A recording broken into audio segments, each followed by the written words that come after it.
here's another way to get your kids to practice the alphabet. Kids who are new to this country and new to your classroom. It would be great if you have a parent or an aide, paraeducator, who might even be able to watch this video so they could go ahead and do all the prep for you. But if you don't have that, that's okay. This prep will be really fast.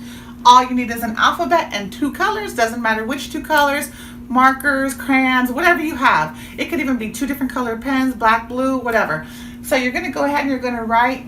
Oh, the objective today is to go ahead and go over the letter names, okay? And then we're also going to go over the words big and little, or if your kids are a little more advanced, you could try uppercase, lowercase, capital, whatever you want to phrase that. But if they are newcomers, I would go ahead and start with big and little.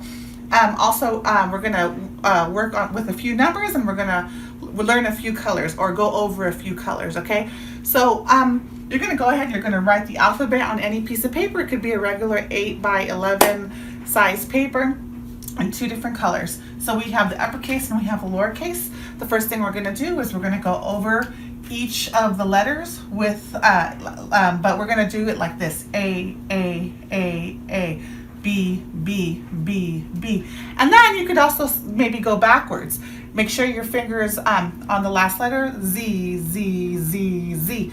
Y, Y, Y, Y, because once again, you're going to see that there are a lot of kids who think they know it, but they don't really know it. They need to practice, practice, practice. Think about your little ones or children you have seen, right? When they're 2, 3, 4 years old, how many times do they go over this?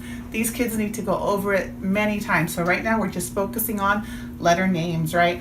Then afterwards, we're going to go ahead and we're going to write this paragraph. So it says, this is the alphabet. And if there are any words, if you have newcomers who speak Spanish, French, Italian, any type of Greek or Latin-based roots language, and if they're cognates, please find a way to make that very easy to identify. So for example, there are many classrooms that I've seen where all the cognates are written in a certain color, like green, or cognates are circled, because those kids, especially older kids who are very literate in their primary language, they get those cognates right away and they learn to search for them. So even if they have a big piece of text, they will know right away what the gist of that text is, right? So they're going to write, this is the alphabet.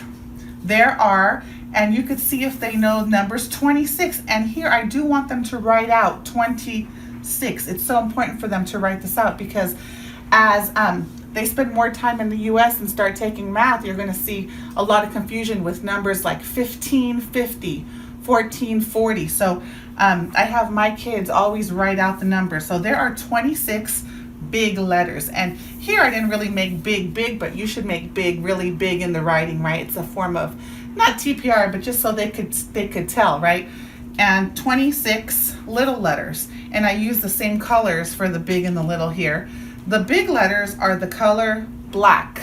The little letters are the color purple. And you could show them black, purple, or whatever 2 colors you choose. So in this quick lesson, you've reviewed some alphabet.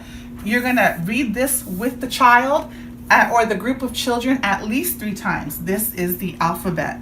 And I have them breathe at every period. This is the alphabet.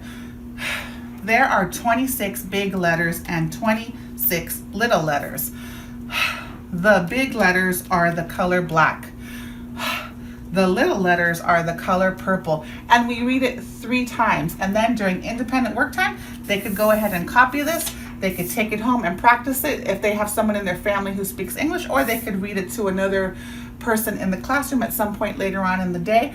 And once again, if your student is really struggling with writing or the alphabet, give them the paper that you write it on, so they could trace it and practice during independent work time. Thank you.